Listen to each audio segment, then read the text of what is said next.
क्या अब खत्म हो जाएगा जोशीमठ का अस्तित्व? क्या पहले से धंस रही थी जोशीमठ की जमीन?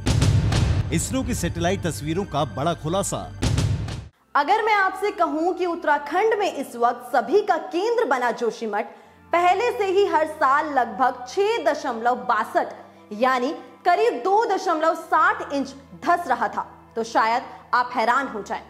और अगर मैं ये कहूं कि जोशीमठ के बाद अब औली की ओर जाने वाली सड़क की भी यही हालत होने वाली है, तो किसी भी आम आदमी का परेशान होना जायज है।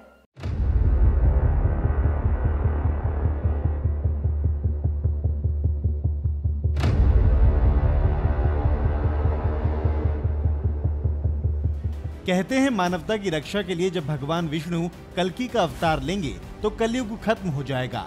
लेकिन अगर आपके घर टूटने लगे, सड़कों पर दरारें आने लगी, पड़ोसी घर छोड़कर जाने लगे, तो शायद इसका एहसास आपको लगभग 4,26,876 साल पहले ही होने लगेगा। और शायद यही हालात जोशीमठ के निवासियों के भी हैं।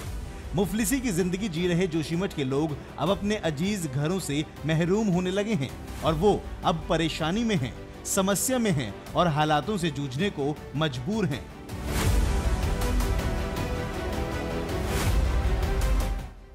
जोशीमठ को लेकर हम पूरी गंभीरता के साथ काम कर रहे हैं। यहाँ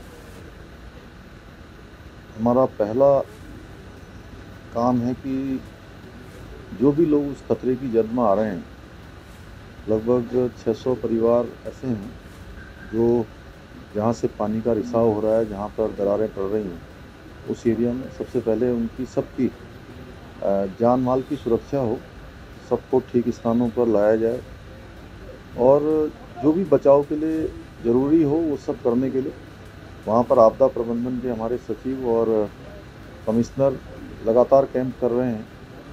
और आज यहाँ पर सभी प्रकार के जो बचाव के काम हो सकते हैं, कुछ काम ऐसे हैं कि जो तत्कालिक होने हैं, उसमें लोगों को जहाँ अगर रेस्क्यू करना पड़ा या उनके रहने के लिए अगर स्थान बनाना हो, तो उसके लिए ज़रूरी जो काम है SDRF भी करेगी, अन्य विभाग भी करेंगे और यहाँ से भी हम लोग देख रहे हैं। जोशीमठ धसक रहा है, लोग पलायन कर रहे हैं, घरों और होटलों पर बुलडोजर चल रहे हैं और ऐसे में इसरो ने कुछ सैटेलाइट तस्वीरें साझा की हैं, जिनके मुताबिक 8 जनवरी से पहले पिछले 12 दिन के भीतर ही जोशीमठ की जमीन 5.4 सेंटीमीटर धंस गई है। आदिगुरु शंकराचार्य की तपोभूमि छोड़कर 1200 साल पुराने नरसिंह देव मंदिर को अलविदा कहने की नौबत के पीछे भी इसरो ने एक चौंकाने वाला खुलासा कर दिया है। भारतीय अंतरिक्ष अनुसंधान संगठन यानी इसरो के मुताबिक जोशीमठ में सिर्फ 12 दिनों में 5.4 सेंटीमीटर जमीन धंस चुकी है। इसरो ने जोशीमठ की कुछ सैटेलाइट तस्वीरें जारी करते हुए कहा है कि 27 दिसंबर से 8 जनवरी के बीच जोशीमठ की जमीन 5.4 सेंटीमीटर नीचे चली गई है।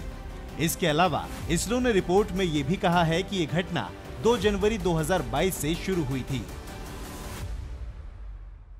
एक और रिपोर्ट सामने आई है और ये रिपोर्ट थी IIRS की और इस रिपोर्ट के मुताबिक जोशीमठ हर साल 6.62 सेंटीमीटर यानी करीब 2.60 इंच धंस रहा है और इसी कारण से कुछ साल पहले ही जोशीमठ पर संकट के लिए आगाह किया गया था।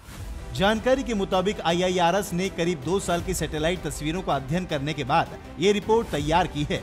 IIRS देहरादून के वैज्ञानिकों ने जुलाई 2020 से मार्च 2022 के बीच जोशीमठ और आसपास के करीब 6 किलोमीटर क्षेत्र की सैटेलाइट तस्वीरों का अध्ययन किया, जिसके बाद एक रिपोर्ट बनाई गई और उसमें ये पता चला कि जोशीमठ और आसपास के क्षेत्र में भूगर्भीय बदलाव आ रहे हैं। इसकी सैटेलाइट तस्वीरें भी जारी की गई। साथ ही IIRS ने एक वीडियो भी जारी किया जिसमें जोशीमठ के 3D बदलावों को दिखाया गया। इस वीडियो में ये भी दर्शाया गया कि भूधसाव केवल जोशीमठ शहर में ही नहीं हो रहा, बल्कि पूरी घाटी इसकी चपेट में है। आने वाले समय में इसके और भी खतरनाक नतीजे देखने को मिल सकते हैं। फिलहाल जानकारी के लिए आपको बता दें कि जोशीमठ मामले पे सरकार अलर्ट है और दरार आए या फिर खतरे के नजदीक दुकानों और मकानों को मिलाकर लगभग 100 बिल्डिंग पर बुलडोजर भी चलना शुरू हो गया है।